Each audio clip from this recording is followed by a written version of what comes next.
Fox is the guy. Smooth as eggs. Here he is for the win.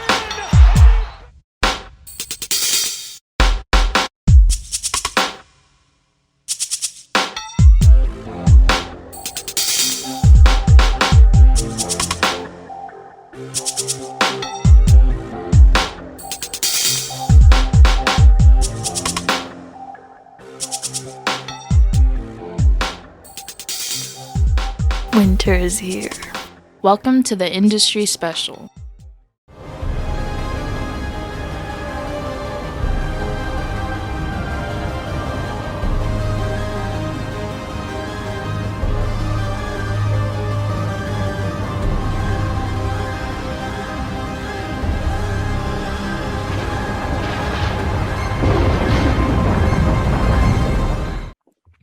Welcome to episode 51 of the Industry Special. We back. You see the show on the bottom. We got some shit to talk about. It's been a minute since I've had the homies on. I bet you already know who the fuck it is. Straight out of motherfucking Hilltop Richmond. North Oakland's finest. Old man Jew. What's happening? Nice hoodie. Thank you, brother. Good to be back. I was gonna ask you what you're drinking, but nope. He's drinking gummy bears. Oh, you don't want to know? Oh, what you got? I got some fresh juice. Pressed juice. This nigga is. Yeah, I got some greens with ginger. It's okay. All right. You know what I'm saying? And now we got Yeehaw, Texas finest in the building. Nate, what's going on? Talk to the people. What's going on? What's happening? That's good. Yeah. What is happening? Oh, I like this shit. Right. On the side over here, it's telling me everything. Everybody's recording and everything. Okay, they upgrade on the SteamYard shit. Okay, cool. All right. First, I want to say, light the beam. 1, 2, 3. Light the beam. We lost tonight. We are recording on Monday, March 13th. But last time I was on here, my Kings was not running shit. Technically, we are tied for second until the midnight when they update. And we'll probably be in third place again. But Warriors won, whatever. But I just have to say that like the beam one time. Nate, you are now in Texas. And since you got a barbecue pit, you pretty much are at home now, right? You all moved in, you all settled in. How's the transition been? I mean, we still, you know how that shit go when you move. You take a while to fully settle in. But yeah, it's cool out here. We live in the boonies, about 25 minutes south of Dallas, a little town called Red Oak that I'm sure nobody's heard of, but it's just where we landed for right now. But it's cool. It's quiet. All my neighbors is black or that's what's up. Hispanic. Yeah, so that's a decent change, a speed. You know what I'm saying? But yeah, man, it's cool.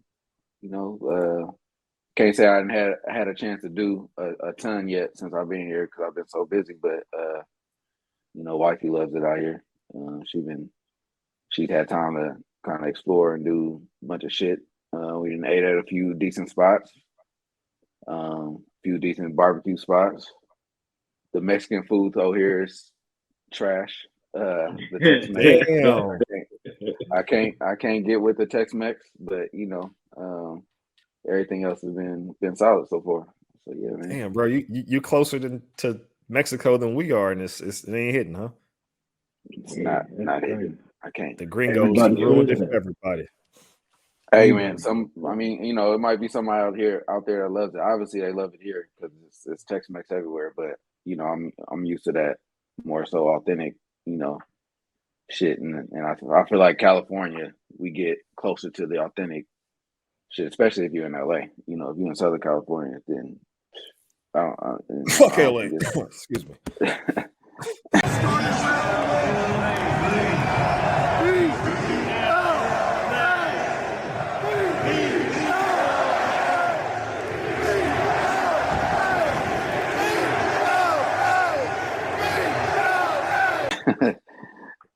Yeah. Well, but other than that, man, yeah, it's good, man. The house we in is cool. Got a lot of space. Got a big ass backyard. All the shit that I wanted. When we did if we were to make the move. So yeah. Have you went strap shopping yet? Not yet, because I don't have an ID yet, a Texas ID. What is the best gun to defend from a Jew? I would recommend either a 9mm or a 45. Very nice. Oh, but once you get that, you good? They let you fucking buy whatever you want? Grenades, rocket launchers? Anywhere. It's not my, as a matter of fact, I got the temporary joint right now. I'm just waiting for it to come in the mail. And then I'm going to cop a damn, I got hella dark. I'm going to cop a motherfucking something I can conceal carry everywhere. That's coming as soon as I get that ID. I think when you put that white paper up, it darkened everything. So try to put your like hand over the shit, or I don't know. I was thinking you'll put something dark and it'll probably brighten up. I don't know. Whatever. I'm a do that. Yeah, I didn't do nothing.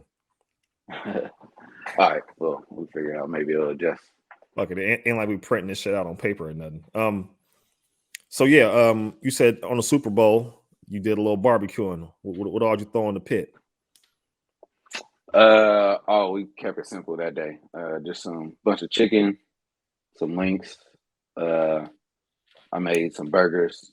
I got a little sear kit that you can put on top of the grill to do some searing and shit. So I made the burgers on that, which worked out pretty good. The other times I've used it, I did chicken. So I'm waiting to have enough time to make a bigger cut of like some beef or something, like a tri-tip or something like that. Probably might do that this weekend actually. But yeah, that thing get hot super fast. It's you can get to temperature in 5-degree increments, you know what I'm saying? So you can go and it can get up as high as like I think it can get up as high as like 700. Yeah, that's about as high as you need. You're making a fucking pizza. Yeah, it can get hot as fuck. So, and you got the pellet? It's a pellet grill, yeah. And so you just load the pellets in there, like that thing. It gets hot. It gets up to temp within like I want to say about 10-15 minutes, and then I got the app. I can control it from the app too on the phone.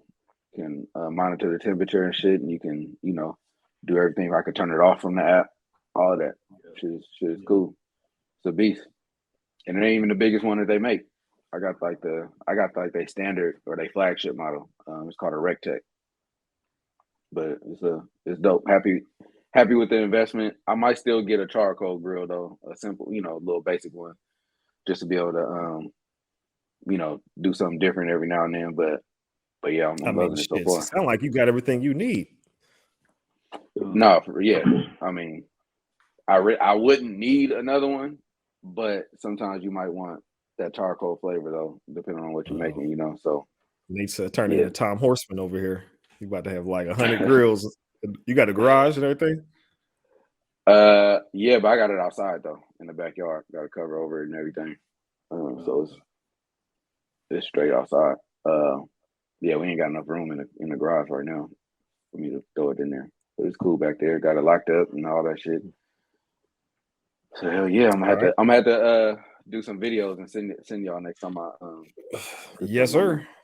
Make me jealous, goddammit. Okay, for sure. I tell you, bro. I just brought a cast iron skillet, and I was like, I'm just fucking rock. I seen this white dude on Instagram do it, and I was like, well, shit, I could do everything he do. And so I did shrimp scampi right there on the grill, on the Kamado. I've used a little bit too much wine, and just like I squeezed a little bit too much lemon. But shit was still edible though. I had some bitty quick, like some I think they're like U6 or U8 or something. It was pretty cool. Well, yeah, you got to adjust, man. Because I don't even want to use my stove no more.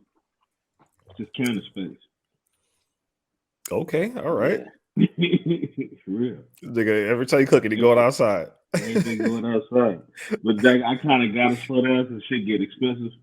Oh, fuck yeah, dude, man. Hell yeah. All the charcoal in the woods and shit. I be running in the meat. The fucking meat. Oh yeah, but you want to make everything outside? Fuck it, man. Get you some cheap shit. See, that's what I'm saying. So I be going in between like practicing on like the shit I know good, and then like trying new shit too.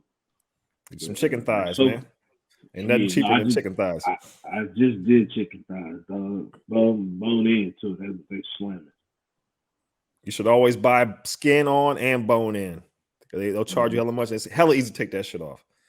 Just cut it right there, pull that bone out, take that skin off, or keep it in, whatever you want to do. Keep it in. I keep it in. All right. Well, like I said, it's Monday. Last night was Oscars night. I didn't watch it. I'm not sure if either of you watched it or not, but Jew did say he watched Wakanda. What's it called? Wakanda Forever? Wakanda Forever. Wakanda forever! So last night, I probably the world already saw this shit. What was it? Best Actress? They had supporting actress. Oh, best supporting.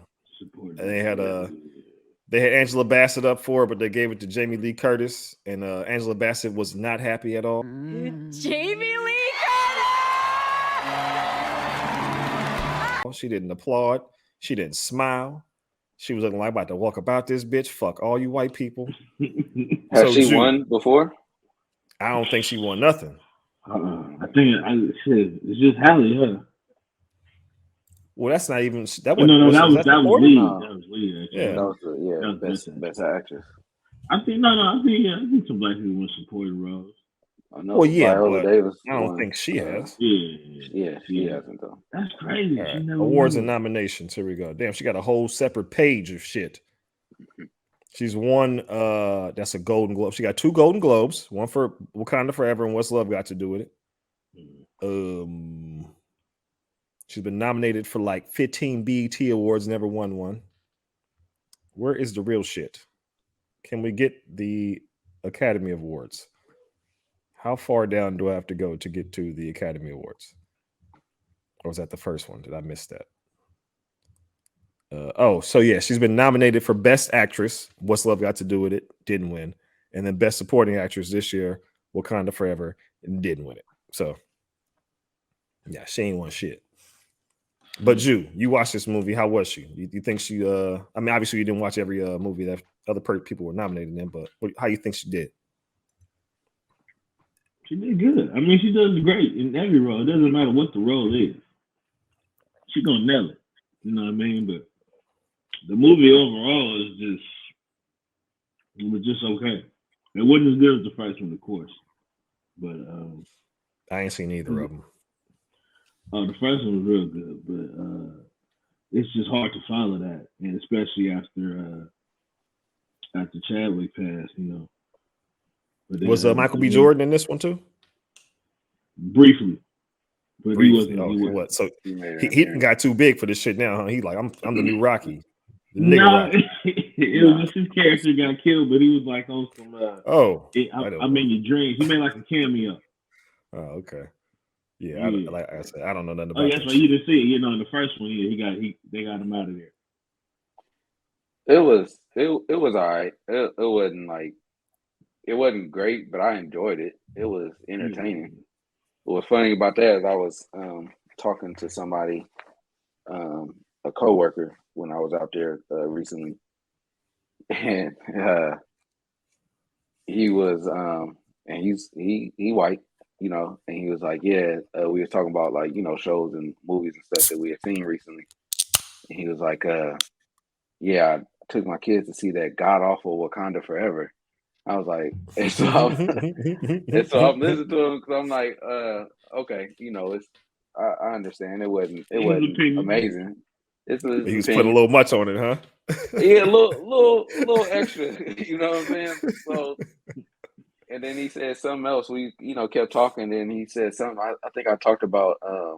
I made a comment about how the kid in me is looking forward to that Mario movie or some shit, and I would go see that myself. And he was like, yeah, hopefully it's better than that Wakanda Forever. He said it again. I'm like, and I wanted to tell him like, all right now. Right. I get it.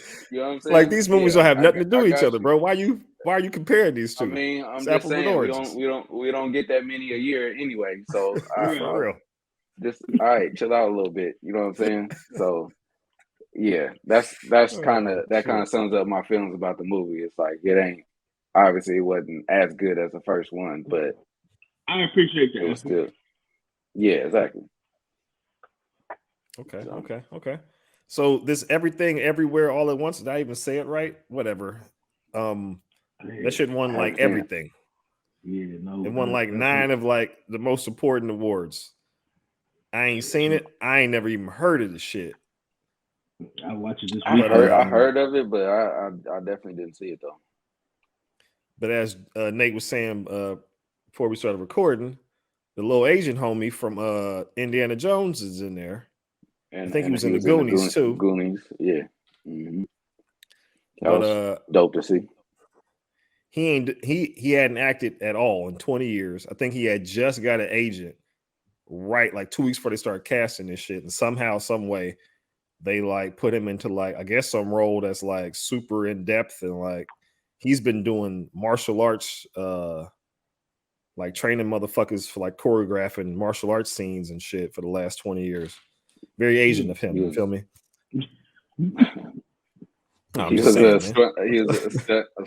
stunt coordinator, I think, in a assistant. Here you director. go. That's what I said. Yeah, same shit though. But yeah, his apparently his, and you know, I having not known nothing about the movie, you just watching some of these little backstories and stuff in the last day or two. Apparently, his lawyer is one of the Goonies co-stars. He's one of the goons, which is cool. Yeah, which is cool too. But man, that's it. So that story is one that I kind of like when I talk about like Hollywood and like my time that I spent down there. That's kind of like how that shit is for most people down there. Is that so? For him, it's a little bit different because he was young. He was a child actor. Got had some success as a kid, but didn't have none, for a long time after. But that's the experience for most people. You down there waiting for a shot that might not never happen, and you got to find a way, and maybe you kind of stick to your dream. But that shit is really like playing a lottery with your career and your life out there. You got to really, really want to do that shit for real because it may fucking never happen. There's people out there, having to take jobs as waiters or waitresses or baristas or whatever just so they could have enough time or that just so they could have enough time to go on auditions in these shoots or do whatever it is they got to do. And I don't know, man, that's just that's rough to think that dude had success early in his life and didn't get no opportunities for 20 fucking years. That's crazy. Yeah, and to come back again, that's to me was like that's wild. Usually, like once you fade away, you pretty much done. Especially some child actors, it seems like they have all kind of other problems outside of just the movie shit going on. But and to a lesser extent too, that it wasn't talked about as much, but the dude that won Best Actor, Brendan Fraser, like we watched what he won Best. What the hell was he in? He was in a movie called The Whale. That was the Encino Man, right? Encino Man was my movie, bro. Kashmir, Rajneesh, why don't you just chill? No buts too. Link and I are cruising the mountain, bro, and we figure we's a little juice. No, we sing the juice. We's the juice. No, we sing the juice. No, we sing the juice. Yeah, he was in all them kid, family-friendly movies back in the day. Yeah, this nigga look weird now. So he had a comeback year too, because he had been kind of off the mainstream scene for a long time as well. I felt like I saw him in something kind of recently, and I was like, "Oh, I ain't seen him in hella long." Yeah, I think he's been working, but I don't think he's been in anything significant in a long time before this movie.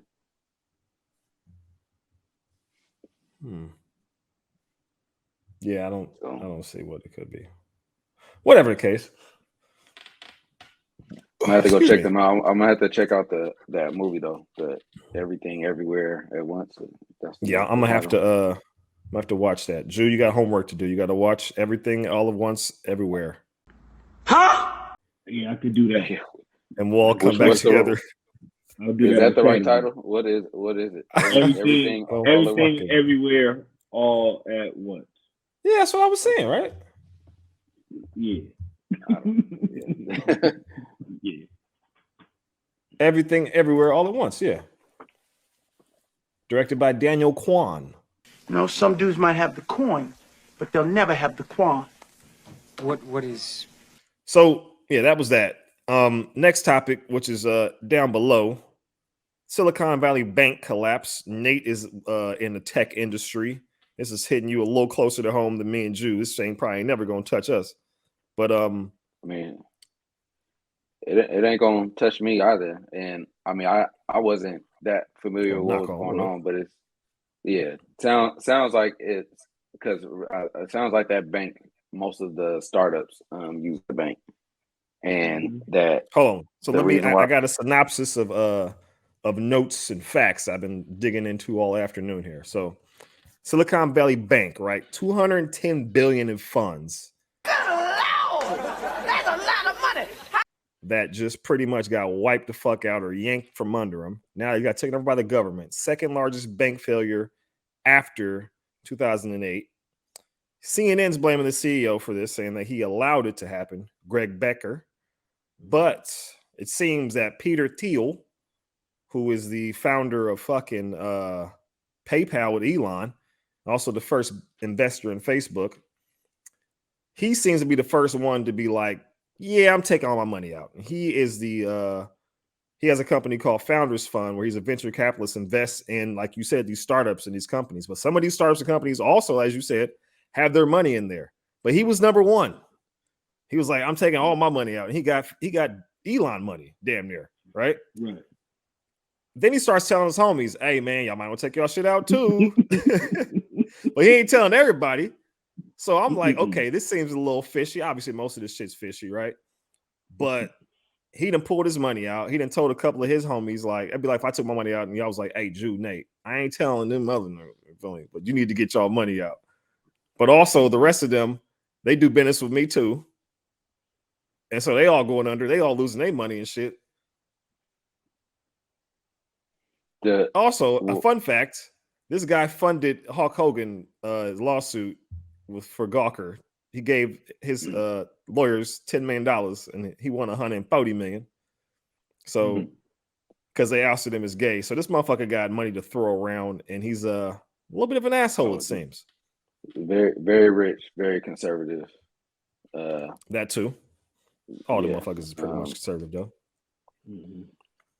So from what I understand, the issue is that the bank, because you know the whole concept behind banks is that you put your money into a bank and then the bank uses your money to do other things, to invest money and shit like that. And depending on what type of account you got, you earn some interest on your money if you got it in a savings account.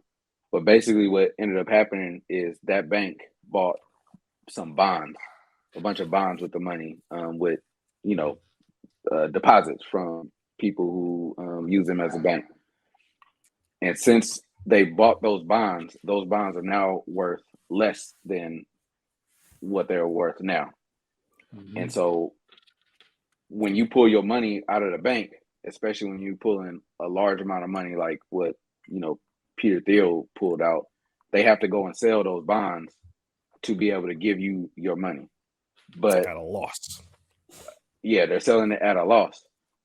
Usually that's not a huge problem because one person pulling out a lot of money is not a big deal.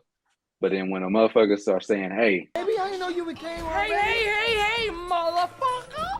I think this bank has some management issues and they don't have enough money to cover be able to cover everyone's money. You might want to pull your shit out before, you know, especially if you know, because you got $250,000 that's secured, that's insured by the FDIC.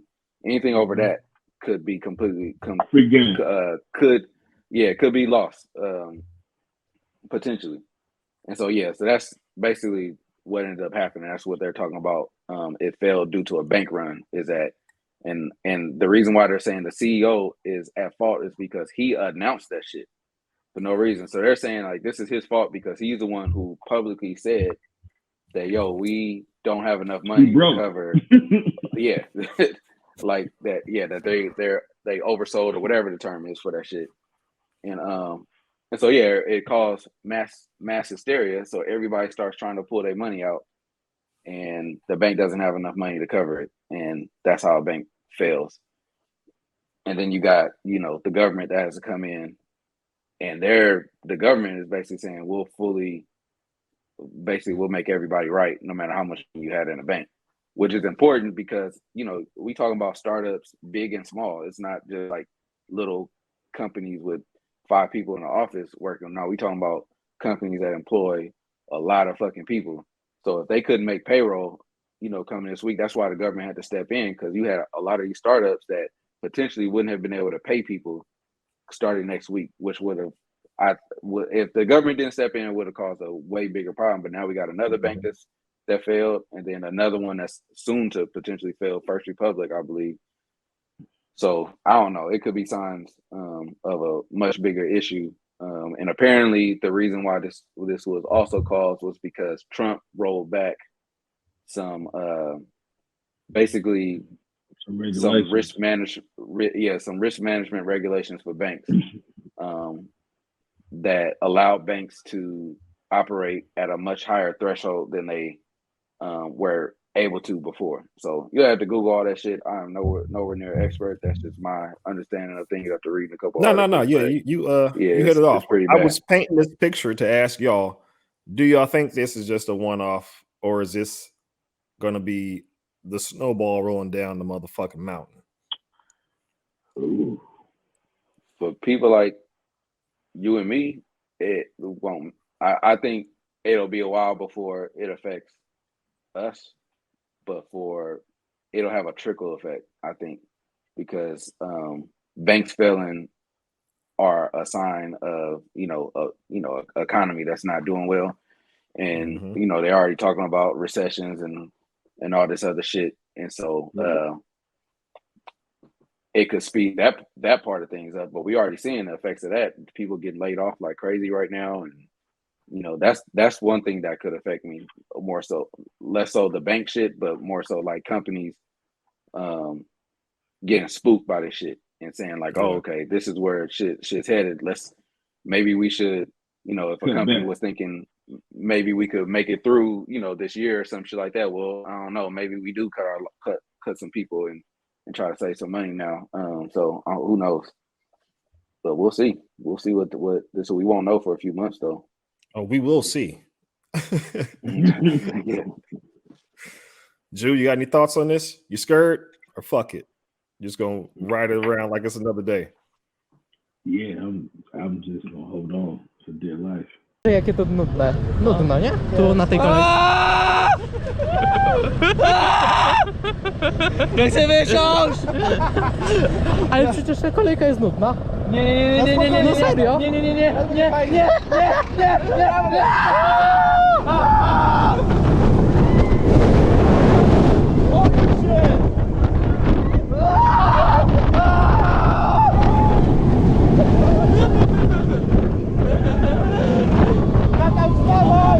Ej! Co ci jest?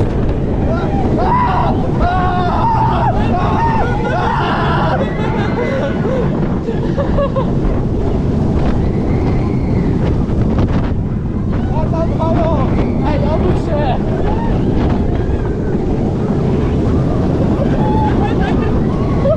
Ej, on nie, jednak nie.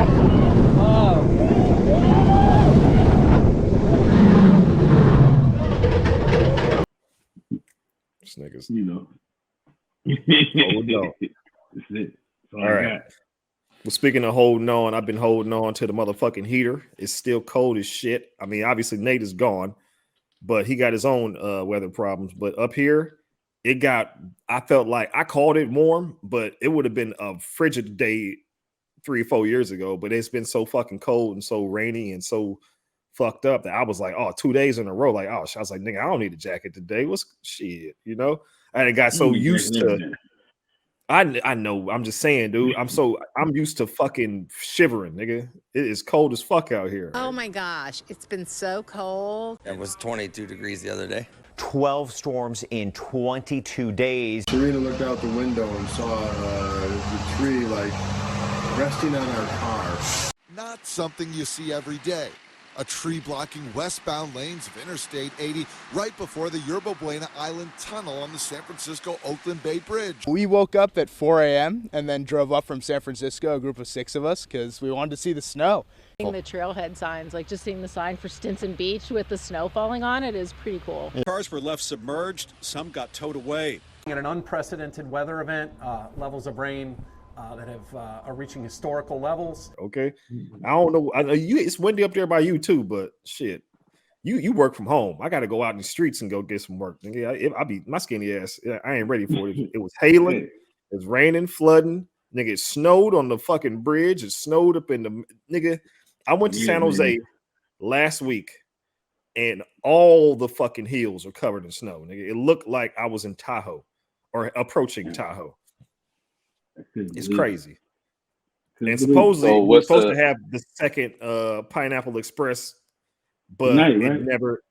No, I said supposed to have been started on last weekend. It just never really hit. It just rained here and there. It never hit here. It was like down in like Monterey and Santa Cruz. It was really bad. I said atmospheric river is supposed to happen tonight or tomorrow morning. Well, they've been talking this shit for a week, and I barely see no rain up here. So. Oh yeah, it was raining this weekend. Yeah, but barely. According to AccuWeather, it's gonna rain tomorrow, and that's it. Yeah. Go ahead. All day.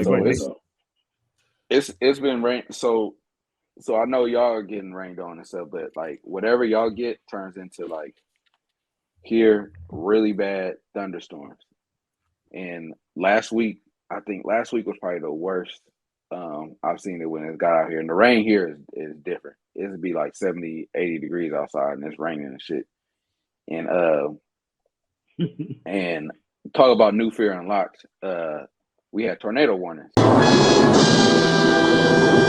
last week, so we in Tornado Alley. So that shit's different too. You having to watch the news. I'm having to make sure I got all my alerts. Going and shit because them tornadoes out here is fucking real. Look at the dip in temperature. That's red oak. I'm just saying it shit like it's shit up and down. It's gonna be 72 on Thursday and then 49 on Sunday. So yesterday or this weekend, for example, I think it was like 80 on Saturday or Sunday, and yeah, it's like today it was like 60 degrees today. So you don't know what the hell. The weather here is bipolar. But yeah, this shit is different. Thunderstorms, lightning, thunderstorms is different. Shit sound like it's right outside. So yeah, man. That's how was Lou feel about this? Oh, they go crazy over the fucking all that shit. But like, it ain't no basements here though. So for it to be Tornado Alley, like, I didn't really look into that part. I wasn't thinking about the weather. I'm just like, I just need to get out of here. I'll think about this shit later. And everybody asked me, do you have a basement? We do a deep dive on our guest. I'm like, am I supposed to have one? Like, I don't know. I don't think they make basements for these new houses. I'm like, bunker so I'm thinking, shit, yeah, I'm thinking like, so what do people do? And get in the bathtub or something? Nigga, I made the mistake. So I made the mistake YouTubing like tornadoes and shit one night. Man, my whole algorithm on YouTube now is showing me like all the worst fucking tornadoes in history, and they talk about houses being lifted off the foundation and shit. I'm like, well, what the fuck I'm supposed to do? They talk about go into the center of the home in a closet and like, with no windows or whatever. Oh God, please don't do it to me, man. I tell you, this is it, man. I'm leaving these niggas alone, all these bitches. I'm telling you, this is it, man. I'm tired of this shit, man. I should have been came to you. But I'm saying, well, what the fuck that's gonna do if a tornado is lifting the whole fucking house off the ground, like. So I don't know. Oh man, hey, I tell you right now, if that alarm go off, you better just go get your barbecue pit, bring that motherfucker inside, pray, and that's it, dog. Keep the dogs close. How far in advance do you get a warning that a tornado's coming? Oh shit, nigga, you no could get far one in advance. Like you don't need. You could. You they'll tell you on, like, if you look at the radar, it'll show like on the like, if you go on the National Weather Center site, it'll show like the weather systems, and it'll show like red around where there is a potential for a tornado. But to my understanding, you literally have minutes to react. You know what I mean? Like if it's happening, you'll get the warnings, the sirens will go off, but you really only have minutes. And then the thing is that tornadoes can happen at night too. So what the fuck gonna happen? You could be in the middle of at sleep, and that should happen. And like I said, fucking doing my little, research rabbit hole on tornadoes. Read a story about a lady that was asleep and didn't hear the fucking sirens. Got a tornado ripped a hole in her roof, and she got sucked out of her bed through her roof. I'm like, oh my god. Yeah. So what's funny though is that I was at a spot. It was for the Valentine's Day shit. We went to a spa, and so I'm in there getting like, my shit done, and there was this lady getting her feet and hands done next to me. And so she found out I was from California. They are terrified of earthquakes here. They think that shit is like the worst thing ever. But everybody is scared of everyone else's natural disasters. But when I was talking about tornadoes, they're like, they don't really. I'm like, what you mean they don't really? Like, it's just the fact that it happens every year. That this is something y'all deal with every year. Every year. An earthquake in how long? How many earthquakes have we had that's even knocked a picture off the wall in your life, nigga? What, 2 maybe? Yeah, and I mean, even the little ones, you're just like, oh, this fucking earthquake happens. Oh, that was a good one. Oh, you just going about your day. Yeah. All right. 2 seconds of terror. That's it. Yeah, those 4.0s, those are like big to them. Mm-hmm. Just like a little tornado that would just fuck us up. So I don't know. I don't know which. I gotta look up when the season is that they happen the most. I feel like it's probably gonna be coming up, but yeah. Like so summer everything that y'all into fall, everything that y'all get turns into really bad weather for us. Like a week later. So all that rain that y'all getting right now, we gonna get pretty soon. Well, you can blame Hawaii. That's why they call it Pineapple Express, because all that shit supposedly right now is coming from Hawaii. Fucking Hawaii Kea is sending that shit over here. Ain't that was motherfucking whatever. All right. So JetBlue and Spirit Airlines are potentially merging. The months-long battle for Spirit Airlines is over, and JetBlue is victorious. The budget airline has finally agreed to JetBlue's $3.8 billion bid. I flew Frontier going to the Super Bowl, and I was inquiring with people about, like, I heard, especially Nate, I was like, I heard like Spirit is fucked up. Like, what's up with Frontier? Nate's like, oh, nigga, Frontier's worse than Spirit. I was like, how? I've never heard anything bad about Frontier. I never heard anything, period. I always hear the worst shit about Spirit, right? So I get the itinerary. I'm looking. Nigga, it's an $8 ticket, right? I didn't pay for it, right? But $8 ticket. I'm like, whoa, what the fuck, right? During the Super Bowl? How the fuck how you make that happen, right? Yeah, because if you want to check a bag, $75. $75. You want to carry on a bag, it's $30. Yeah. That's what I was saying. If you going somewhere for like a day or two, you can put that shit in your carry-on, $30, fuck it, right? You want to check some shit? And the dude I was flying with, he brought tools with him. So he has a full suitcase, a bag of tools that weigh as much as a suitcase, and a carry-on. So he spent twice as much money as I did. Now the company's supposed to be reimbursing us. They just act broke all the time. So they'll send that money whenever they feel like it. But what's y'all thoughts on if y'all flown Frontier? How was that? Let me know. Oh, So Frontier, I got a whole row to myself. It wasn't nobody on that flight. I was like, cool. So that part was solid to me. But I ain't never flown Spirit. Me neither. But they similar. They the same. They, you get the super low ticket, but they nickel and dime you for everything else. Spirit, they charge you just to say hello to somebody. Like you can't talk to nobody. Everything is automated. Okay, booking fee $12. Yes. Occupancy tax $1. Okay. Safe fee $3. Weird, but sure. If you need help with something, that's literally a fee. So I think the game with Spirit or Frontier, Delta, any of them that do that shit, is to know how to game they system. You know what I'm saying? So like, I used to take flights to come out here actually when I was in LA hella years ago, because they would have the cheap little $99 round trip from like LA to Texas. Shit that cheap.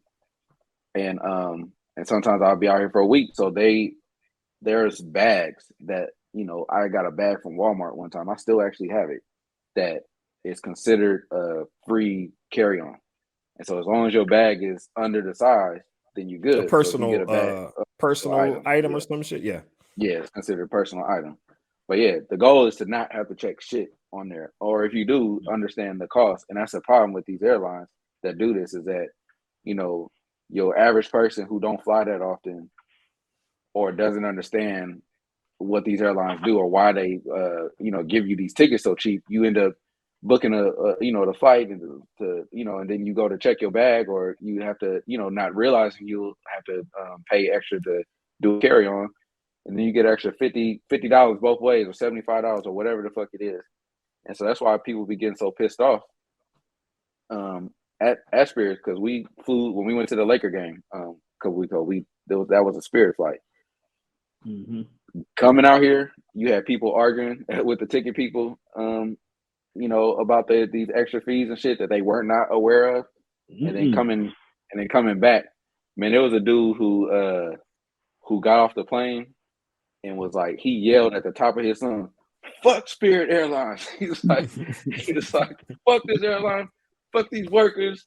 Like he was like tripping. And I understand because they don't make it clear and known. Like, you know what I'm saying? Like, people just think they're just getting a good deal and don't realize what's happening. So I put them all in the same shit. The reason why I said Frontier was worse is because Frontier seats feel like fucking cafeteria fucking seats. It was bad. It was bad, bro. It was like it was like that fucking thick, dude. Like that thick. I was like, oh man, that motherfucker didn't lean back or nothing. It didn't move. Nothing. It was stiff. I was like, bro, this is like a BART, like an old school BART chair, and it's plastic and shit. So I'd never take one of those flights. I would never do more than like 3 hours, a 3-hour flight on Spirit or Frontier. I couldn't imagine doing more than the hour and 40 I did. It wasn't bad. Like, I had a couple drinks in the airport. I had the homie with me. Got a drink on the fucking airplane. So like it was only on the thing for an hour and 40 minutes. So it wasn't that bad. But if I would have been like really planning and having to pay for this shit my damn self out the blue, then being like, oh yeah, I need $140 just for your baggage. I'm like, what? It's bad. So Southwest is the cheapest. I fuck with Southwest. Yeah. Southwest is balling out for me, damn it. I ain't never flown JetBlue. I like Alaska though. JetBlue is nice. But fuck you, man. Cause I don't like the seat yourself shit that Southwest does. I don't like that shit. I don't like that shit for sure, bro. I don't like that shit. Where you when you check in or whatever, so if you check in late and you towards the back, your options for seats is limited. You end up getting a shitty ass seat. Yeah, I don't like that. You gotta set your alarm to check in at the right time. Nah, so look, they got this thing to where you could pay more, so you could check in 36 hours ahead, I think. Something like that. And so now you beating those people. So now, like the game just goes up and more. You know what I'm saying? Yep. So they just they find other ways to get money. Like, so when I fly Southwest, this is what I do. I shoot for an A boarding pass. I mean, the A boarding thing, right? Because anything after A is the families and the kids. You don't want those people on before you, okay? Because they taking up the seats. They going to be in front of you. It's going to take longer for you to get off. You don't want that. You want to be in the first 60. If you're not in the first 60, you got to go to the ticket desk and you got to ask for a business select, and they'll upgrade you for $40, maybe $50, depending on how far you go. And for me, I like to get on my airplane and I like to get right off because I hate flying. So if it's Southwest, I'm trying to sit down in the first 20, 30 seats. Another tip that worked for us when we flew from we went to Miami and we had shitty seats. We was by the bathrooms all the way in the back. And we obviously didn't want to sit there. So we asked them if the emergency row was booked. Because a lot of times most people don't want to sit in the emergency row, and those will be some of the last seats available on the plane if they're still available. And that's how you can get a better seat too. Get on the emergency row. You get more leg room, all the shit. Those seats don't go back, but still is a better situation. I take the emergency row a lot because you think about it, like, what's the odds?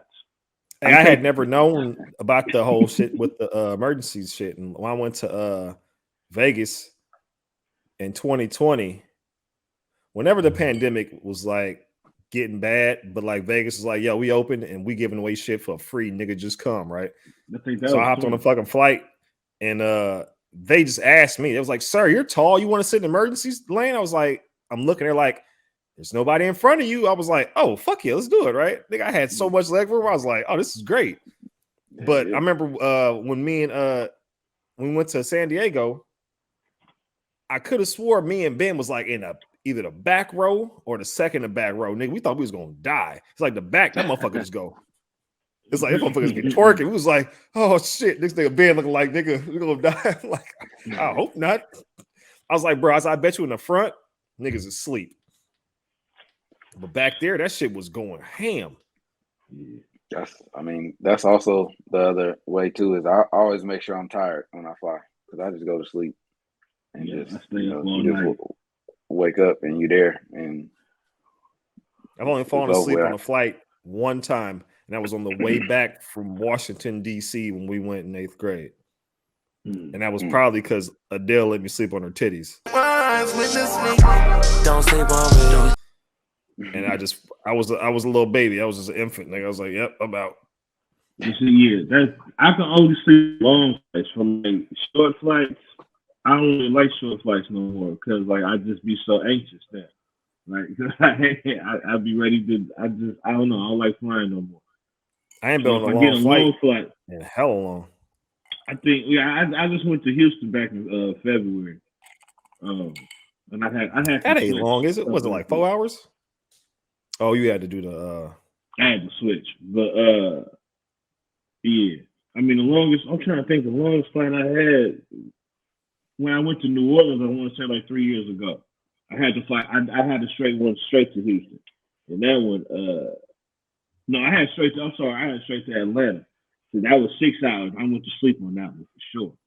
Yeah, I think I might fall asleep going that far. Yeah. Anything over 3 hours, I'm trying to go to sleep. Anything over 2 hours, I don't mind staying. Like I was talking to the homie, I was like getting off the plane. I was like, everybody's just in a rush to fucking stand up and grab their bag so they can stand there and wait for everybody in front of them. I was like, bro, I'm gonna sit here. I don't give a fuck. Why wait? I'm not going to be standing up. I'm already tall enough. Fuck this. I'm not gonna be standing up waiting to walk. Like y'all all leave. I'll be the last nigga on this plane. I'll pull my damn phone out and be kicking it. I don't. Go ahead. I was gonna say I don't wait. I don't wait, but I definitely give the motherfucker that's behind me, that's standing up, that look like, nigga, you better wait. I'm getting up. It's my turn to get off this motherfucker. So I don't do the whole standing up shit. That's what I'm saying, man. if I get in the front of the plane, they don't be tripping off all that. Like they already know what it is. You know what I'm saying? What's hella annoying though is seeing somebody that you know was sitting in the back, standing right next to you. Like how you get up here, bro. You know what I'm saying? Like that shit made me want to yell at you. Everybody in a rush to go nowhere. All right, basketball time. It took us about a little longer than I wanted to get here, but whatever. Flowetry. All right, Ja Morant. Law Brett Studios.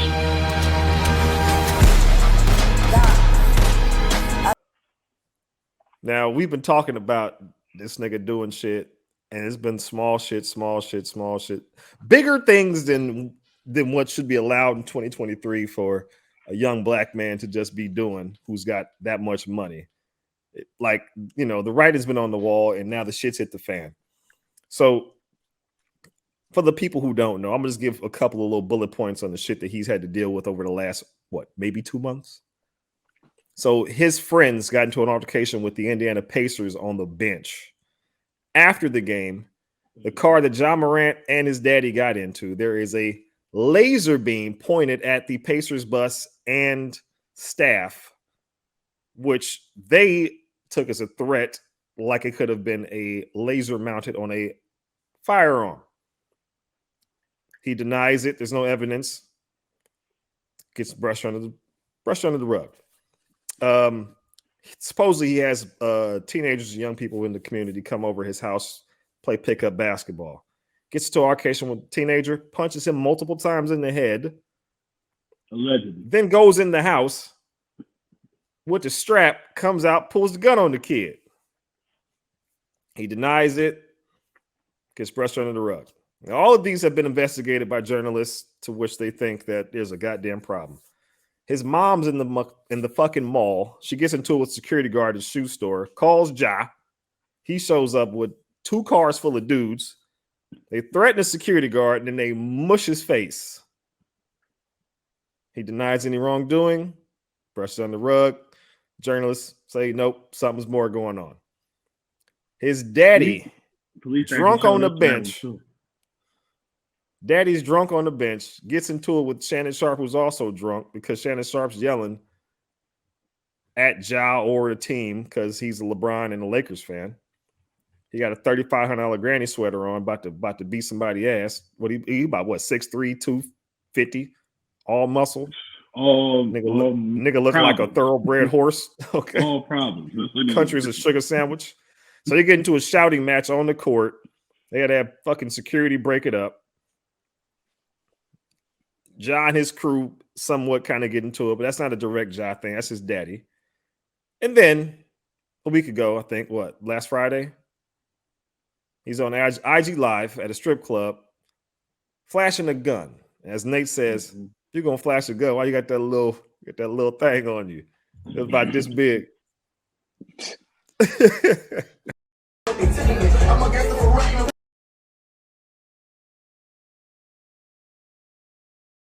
Yeah, that's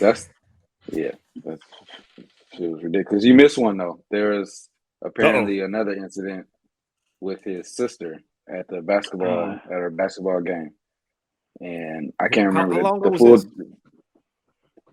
I don't know how long ago it was, but it was another incident that is being surfaced. But again, they call in Ja, and he's bringing whoever, other family members or whatever, to come handle some shit that his sister got into at the school.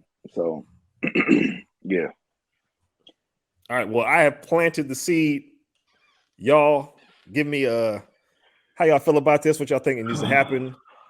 Why is he doing this shit? I mean, go ahead. It's a bunch of angles I see. Like, for one thing, like, he wants to be the boss and the worker. Like if it was me, if I had all this money, and my mama called me and had a problem, I don't need to get out the car. If I'm $145 million, you know what I'm saying? Like, I'm sending my partner in there to handle it.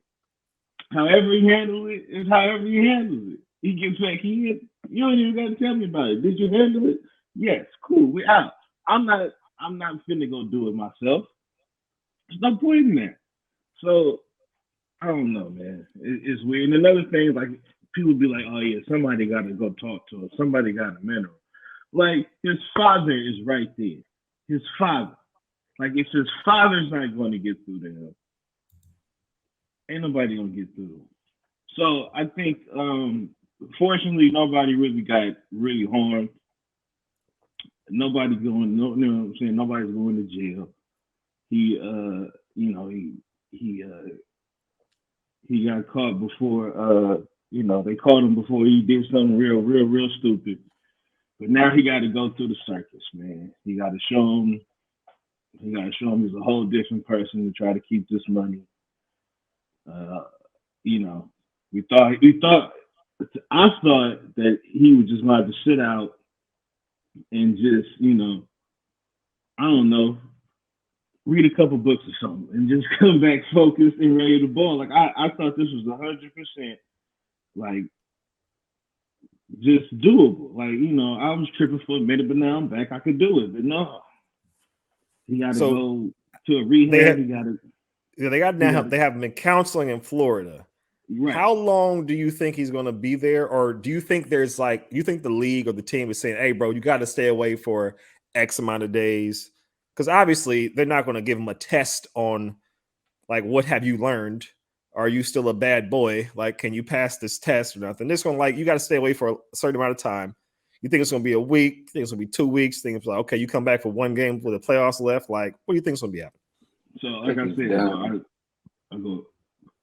I was gonna say, I think he's done to the playoffs at minimum. I don't think he comes back right away. And I think this is a prime example of like whatever you want to call superstar privilege or whatever. To where there's been signs of this shit going back maybe a year or so. Like if you check his fucking Twitter and the way he be talking on Twitter or on social media or whatever, dude thinks he's living in a different reality. I don't know if he thinks the NBA is the streets or whatever, but he on some other shit or has been. And I think that since nobody was willing to check him just because he's so good, his behavior just started getting worse. But this is where I feel like there's two parties to blame for what's going on with him. I think it's the team and the NBA for not checking him, maybe in whatever other corporate sponsors he got, right? Like the threats of, because I think this whole shit also that's going on is that he's been threatened to like lose everything, basically. Like I'm pretty sure Nike is probably telling him, nigga, if you don't chill the fuck out, we shutting this shit down. Also. And so I think it's them not putting pressure on him, not willing to, or just not caring because he just wasn't nothing serious enough going on. The team not being willing to discipline him because they obviously didn't see nothing wrong with whatever it is he had going on. And then his family too. Like Drew was saying, like, why is his mama calling him to come handle some shit at the fucking mall? Like, so what if that situation would have turned bad? What if it was a situation between the mama and some man or some man, and then the man ended up popping this nigga? Like, because there's people out here that don't give a fuck who you are. You know what I'm saying? So it's especially just, in Memphis. Yeah. So it's dumb, and I think I think luckily it was over something as dumb as flashing a little subcompact on fucking his Instagram live or whatever, but they're not actually shooting somebody. But still, it's stupid, man. I just think that more players should look at themselves like a business, like LeBron did, And there was someone who I think it was Nick Wright. I think I was watching the video, which I don't really care for him, but sometimes he be spitting some shit. And he I think it was him who said that Ja has the potential to be the best American-born player in the NBA in the next year or two. Like that's playing in the NBA. Because every other best player right now in the NBA is foreign born. They're not American. And yeah, and that he Hey, Anthony Davis ain't that old. He could be better. He could be healthy. Yeah, all of that. And so Hold on. so he could Time be out real quick. The Rockets beat the Celtics tonight? Yeah. Tatum missed the go ahead layup. Again. Yeah. Okay, go ahead. Sorry. So yeah, I was gonna say he's blowing the potential to be the face of the league because I don't think there's ever been a foreign born like face of the NBA. I don't think they would really want that either. Like there's got to be someone the closest. Yeah, and even him, I don't think he ever was like.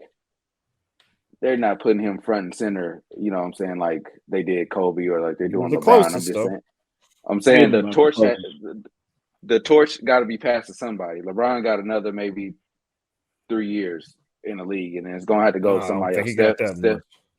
He might. He might. Who knows? But I'm just saying, like, who is that torch? The marketing torch for the NBA going to be passed to as far as players. Zion, Ja, AD. He got commercials. He's in LA. You know. But yeah, AD ain't. I mean, like commercially though, like AD been here. Like people ain't. You ain't gonna see big like AD signs everywhere. Like, I'm saying he's on TV. Ja ain't got no national sponsorships. Zion don't either. He got Powerade. Zion got Gatorade. He got Jordan. He had a bunch of people. How often do you see Zion on your TV compared to Anthony Davis? About the same. Yeah, I don't see Anthony Davis on TV like that either. Ja Morant, what can't you do? Designing and modeling his own line of Hulu Couch Leisure. Wow. Ruffles without riches is like a coach without the will to win. Okay. My sub is gonna dunk all over your sub. Excuse me?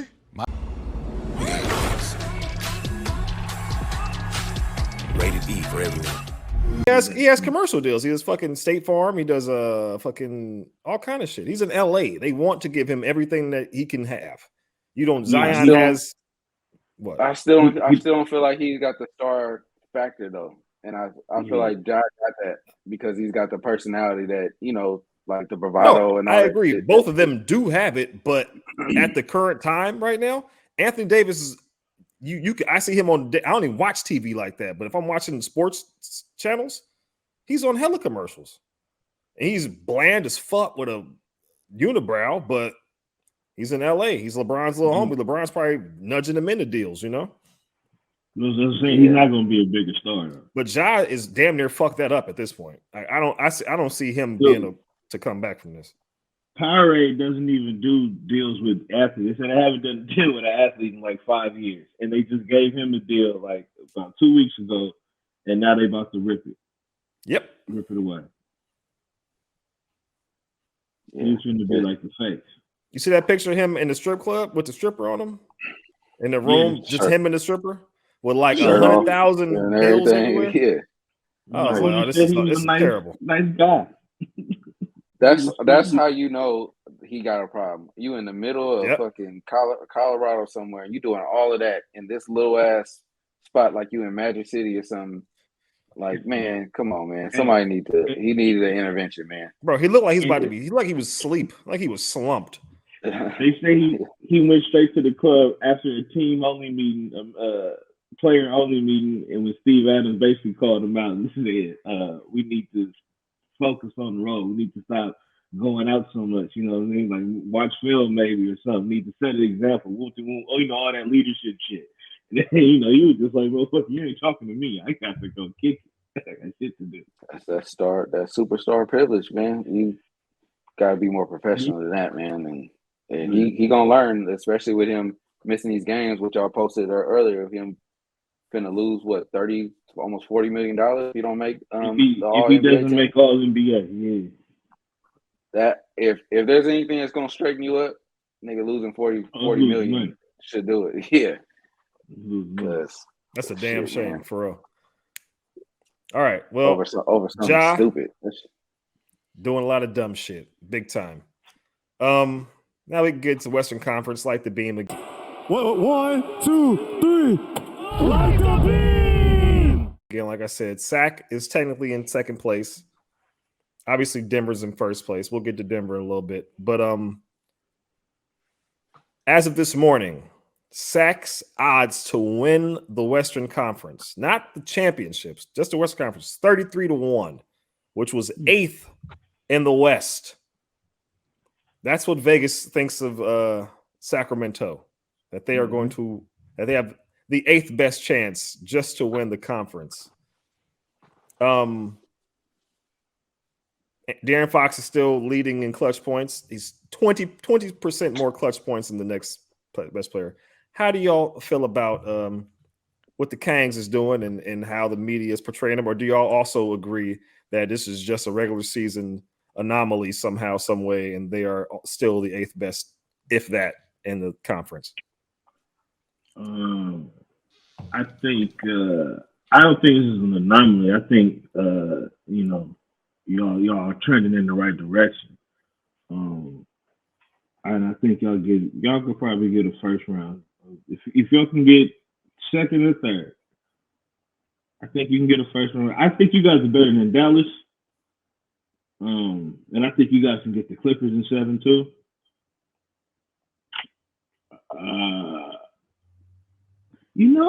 But that's what you say. We only beat 2 teams in the West. That's all you say. I just about to say it's shaky too, man, because Phoenix is staying. Even when OG come back, man, like CP ain't shit, and those dudes are something still that road that Bridges left. They ain't shit. Like they really just depending on Booker and KD. So I cannot gauge what has happened tonight because they haven't updated the standings and everything yet.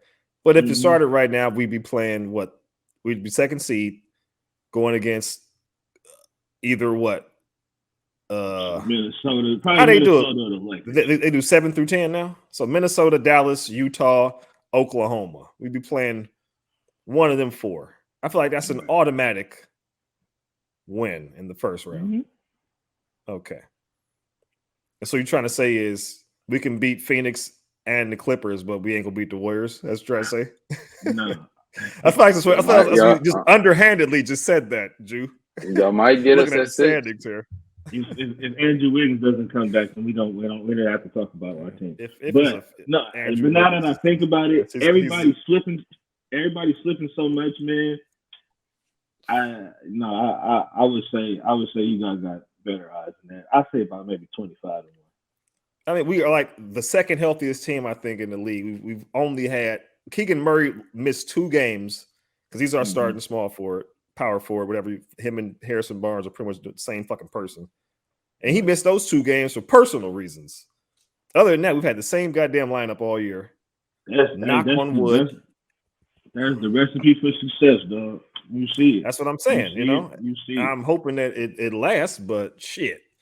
This has been the opposite. Usually De'Aaron Fox would be injured at this point or whoever the fuck else is on our team at the point. I mean, we got 3 new starters on the team. Nate, what's your thoughts on the Beam team? I think y'all are and getting the respect because y'all have sucked for so long. Like I think that's 16 years. Really what it's coming down to is that we ain't seen y'all here in this position in a long time. So it's probably gonna take not only y'all getting to the playoffs, but y'all beating somebody before like the national media starts like giving y'all the respect that y'all should actually have right now. Because y'all do look good compared. I mean, Denver has just dropped 3 games. Memphis won 3, but I mean, aside from this loss that y'all just got, y'all look, I mean, just about as good as anybody else in the West right now. So yeah, I think y'all gotta. So easy, man. Y'all definitely doing a whole hell of a lot better than us. So if we got help on our side, that's for sure. If the shit crash and burn for us, I'd root for y'all to win it all just for you heard it here first. Northern Carolina. Yeah, I may not put the purple on, but you know what I'm saying? I fuck with it. But I am. If we end up playing y'all in the playoffs, though, I'm gonna come out there for a game. We gotta try to get to one of them playoff games, though. Ooh, man, that's a lot. That's a lot of money right there. Who you know, Nate? You know somebody? I thought you knew somebody who said it. Not no damn playoffs. Playoffs? They not that. They wasn't that bad. This is when they was trash. This was last year. This year? I ain't win a game. Even the Warriors game last year, the playoff game we went to, wasn't horrible. The seats that we had, and that was a closeout game. So just depends how close you're trying to sit. I think you could probably still find some 100. You already know how we get down. 100, 200. Yeah. I can buy a standing room only seat and go just watch this shit from the top, look at the screen, have a drink, take a bite. All right, but we're gonna move on to Denver because we'll get to the Warriors. You calm down. He's looking at his phone. He's flabbergasted.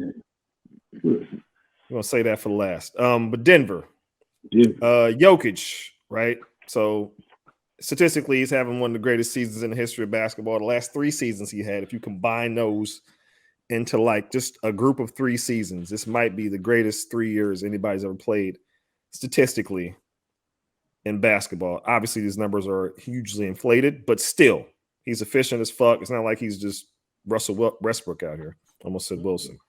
I'm gonna ask y'all a few questions, and just let me finish them off, and then y'all can get up in there. So, 3rd MVP. Should he win that? It's pretty prestigious. They didn't let LeBron do it. They didn't let Giannis do it. Kendrick Perkins, Jews homie, one of the greatest, most intellectual humans on the history of mankind, was on First Take, yelling at JJ Redick. Yes, you did. Yes, you did. That is exactly what you implied, Kendrick Perkins. That is exactly what you implied. Secondly, hold on. I did not call. At the top of his lungs, just making a fool of himself, said that he was stat padding, and the voters are all white and racist, pretty much. I stated the facts. And you're not about to sit up. We all know what you implied the other day. We all know what you implied just now. Hold on. I stated, one at a time. It's the facts. One at a time. It's the facts. It's the facts. And that's why he might win a 3rd. Pretty much that he thinks Embiid should win it, which I think is fucking ridiculous. Players create good shots for their teammates. And Nikola Jokic is top 5 in shot quality created. If anybody should win it, it probably should be Tatum. That should be the next person you think about, if not Giannis. But yeah, also it's a strange thing. It was just a strange. But why did you cut it off at 1990 though? Because that was convenient. That was convenient. I'm just saying. Hold on, time out. It was just a strange thing that it just happened. It was just a strange thing in 2006 when Kobe averaged 31. When he was playing with Kwame Brown and Smush Parker. And what was the record that year? 42 and 40. They were 42 and 40. So let him speak. Was he the most valuable player? They made the playoffs with that roster. You take Kobe off that team, they probably win 8 games. Okay, so let's make that very, very clear. Warriors, when I typed this earlier today, they were a half game from 5th, but also 2 games out of being out the bitch completely. So let's just get into the Denver and the Jokic, and then we can talk about the Warriors and how they keep fucking elevating and deflating themselves. So my question about Jokic and Denver, because I haven't watched them much this season. Is he really stat padding though? And is stat I don't think so. Bad? Yeah, okay. So if someone is just fucking good and you know what I'm saying, and he has a team that's good too, because I don't think anybody individually can be that good without good teammates, right? You got to have people that you can pass to that can make shots and all the shit too as well. So like if the motherfucker is good, then he's good. Like what's the big fucking deal? And the thing about him too is that I don't think that you could.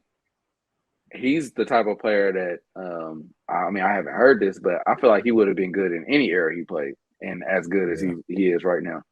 And you can't say that about a lot of players. So Give that He's shit like, to him. If he, if it would have been the 80s and 90s, he'd have been Arvydas Sabonis. If it would have been the 70s, he might have been I say Bill Walton-ish, but Bill Walton played way better defense. Like Jokic, just his feet don't move that great. He ain't terrible defender, but he can be good at times. But he ain't about to be not when it counts. No, he's not shutting down a elite big man. But shit, sometimes he plays so good he don't need to. Sometimes his offense is so good he done got everybody else so fucking in the game that the fucking game's over. You know. Transition. Yeah. But I don't know, it's hard, man, because out of all three of those seasons, out of all the seasons that we say, man, we never seen this. This is the best one, right? And it's like, but like he just had a bad weekend. He just had 3 bad games, and then B's just been tearing shit up, you know. And it's like bad games. The Nuggets lost 3. He didn't have the bad game. I'm sorry. He didn't have the bad game. I'm about to say. Teammate. The Nuggets I was looking. That nigga like he was doing pretty goddamn good. Wait. Yeah, they was his defense in those games wasn't shit either though. And you know, people just don't want to see. They don't want to see him get it 3 times, knowing that he didn't do shit in the playoffs. Then we just keep going back to the same thing. Like this is a regular season award. But they were saying how in the past they held the postseason over some players' heads when they was coming up looking for 3. So, you know, everybody got a different view, and I'm not gonna say Kendrick Perkins, you know, maybe the way he said it, but is the majority of the voters are white, thinking that they would lean towards the white player is not out of pocket. Well, he said they were all white. He said they were all white. You know. And majority, yeah, probably there's more than 50% of them, but there is hella fucking black and Latin voters. Just hella fucking voters. Like, that part doesn't make any fucking sense. Old, young, like there's everybody. Old, young, women, men, all. If anything, there's too many fucking votes. If anything, but Jokic, last game, 35, 20 rebounds, 11 assists. With a game score of 39 plus 14 plus minus on 23 shots. Game for that 37 points, 11 rebounds, 11 assists, 3 steals. Game score of 34.8. Box plus minus -2. The game before that, not so Jokic. 18 points, 12 rebounds, 8 assists. Wow. And it lost to Chicago, Spurs, and Brooklyn. That's the real thing. Lost to 2 black ass teams. Right. And another thing is, Embiid, he just got the 10 rebounds a game. And your big ass... He plays on the perimeter too much. He acts like a small forward. Like, you should be getting about 12, 13, dog. What's Giannis getting? You got to be doing what Giannis doing. Because you don't get them assists like that, like them other 2 do. Well, I think Sabonis is leading the league in rebounds right now with not a ton. But... I'm looking right now. Rebounds per game. Jokic is second, 11.9, tied with Giannis, 11.9. And as you said, Embiid is literally at 10. At 10, exactly. Yeah. Julius Randle averages more rebounds than Embiid. I feel like he'd average more points too if he'd stayed in the paint a little more. Like he's so much on the damn perimeter. Where is he in points? Shit, Jokic was just leading the league for a minute. Oh, Embiid leads the league in points, 33.4. Yeah. My God. Yeah, he just got past it. Jokic was up there for a while, then he dropped off. But just imagine if Embiid spent a little more time in the paint instead of shooting so much like long shots. If B's going for that scoring title, so he can make he'd be having some Wilt numbers, man. He'll get that scoring title. He's gonna make it so hard for y'all not to vote for him. Well, he better not fucking get all tired and out of shape in the playoffs. See, that's what I'm saying though. Why is it okay for Jokic to do it though? I don't feel like Jokic does that. I mean, like Joel Embiid, 280 pounds, trying to run point guard, running back and forth, falling on the ground, trying to be a perimeter player. at the end of the game, or at the end of the series, he looks defeated. I feel like Jokic will look kind of outmatched on defense sometimes when he's trying to guard an elite big man. I misunderstood what you was talking about. I thought you meant like getting bounced out the playoffs. No. Same thing with Jokic. But at the same time, like Jokic has never played with an all-star or an all-NBA or all-defensive player in his career. Never, not once. He's the only person who's ever won MVP that's had anywhere close to that lack of accoladed team members, you know? Embiid has played with he has fucking James Harden on his team right now. He can rely on somebody. He can lean on somebody else. He's always had somebody's shit. I'm looking at people this season because Tatum got Brown, and that's why I mean Tatum was doing his thing, but Brown been killing them. At least at an all NBA level, he's gonna make one of those three teams. You know, I feel like because they're in first place. Yes, I feel like he's gonna make one of those three teams, dude. Like tonight, Brown had 44. Tatum had like 22, I think. But and then Giannis got Drew. Drew was killing. He's tearing shit up. He got Splash Mountain and he got Bobby Portis. He got a team. Yeah, he got like that defensive unit is it's ridiculous. And they got what's his name? They just got Crowder. He ain't even really ready yet. He's still getting in shape. Grayson Allen to go out there and kick a nigga for you, like Jokic got the light skin crew, man. He got what's the boy's name? Jamal Murray and Michael Porter. And he didn't have either of them. And he got Aaron Gordon last year, did he? Yeah. No, Michael Porter and Jamal Murray both out. It was both out, yep. And then and so both of them came back, and now he's in first place with them. So he just needs somebody just decent enough. Because Jamal Murray's not all-star level yet. Man, if all of them could show up and play B-, ain't no way they shouldn't fucking be killing shit. Yeah, they should. All right, Nate, you froze. Nate, okay. I say like you were asleep. Yeah, his face was like.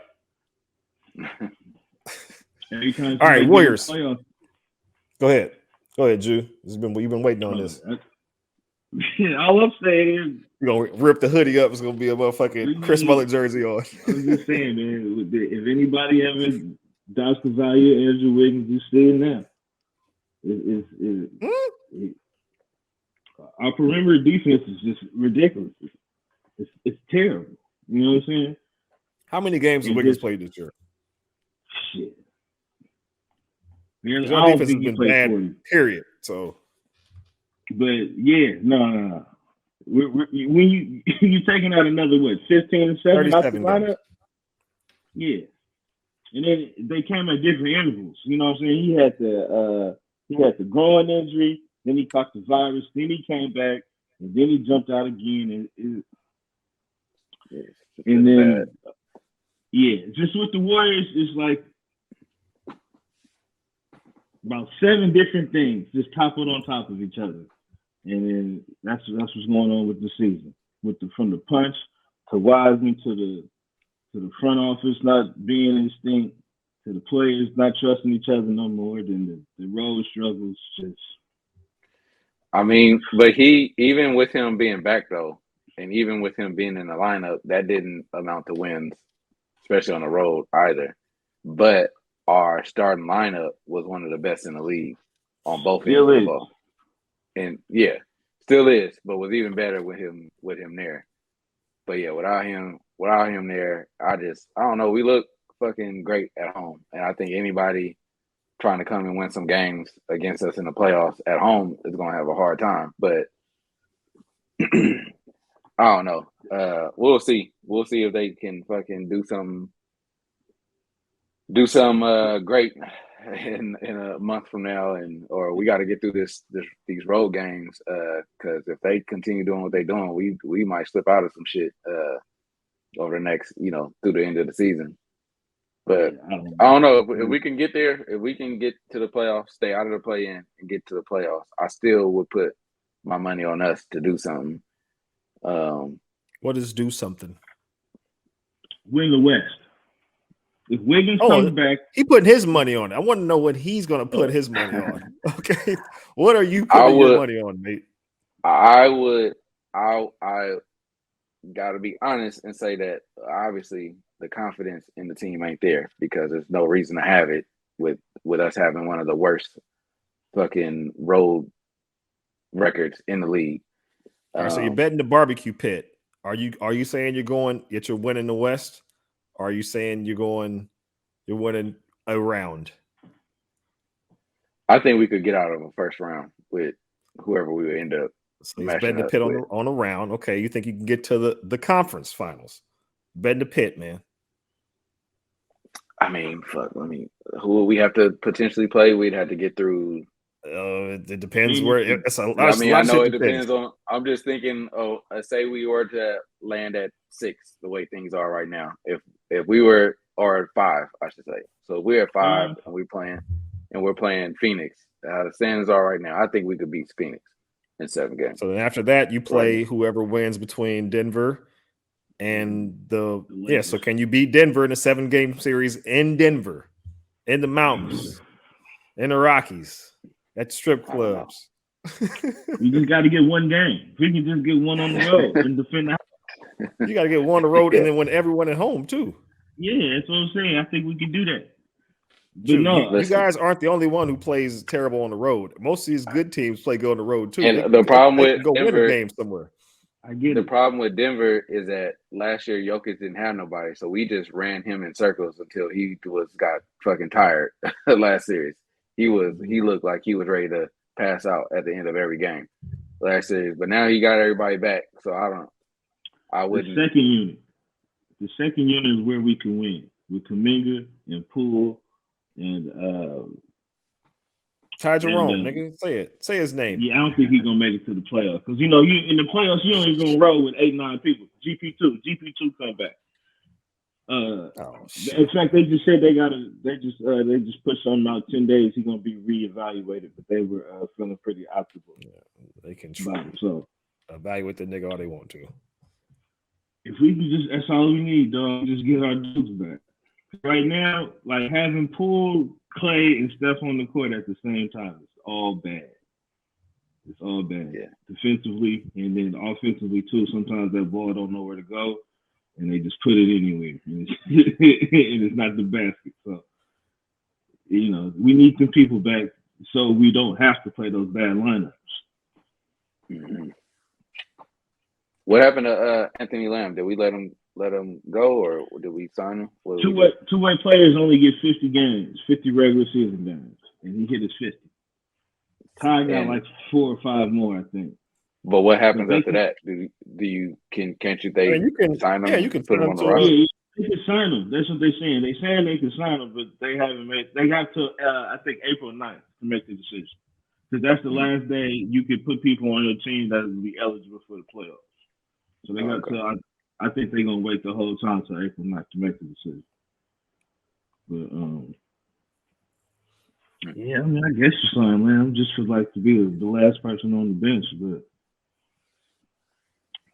if we can just get GP2 and Wig, man. I mean, here's the real question: are y'all gonna actually have Iguodala playing some games in the playoffs?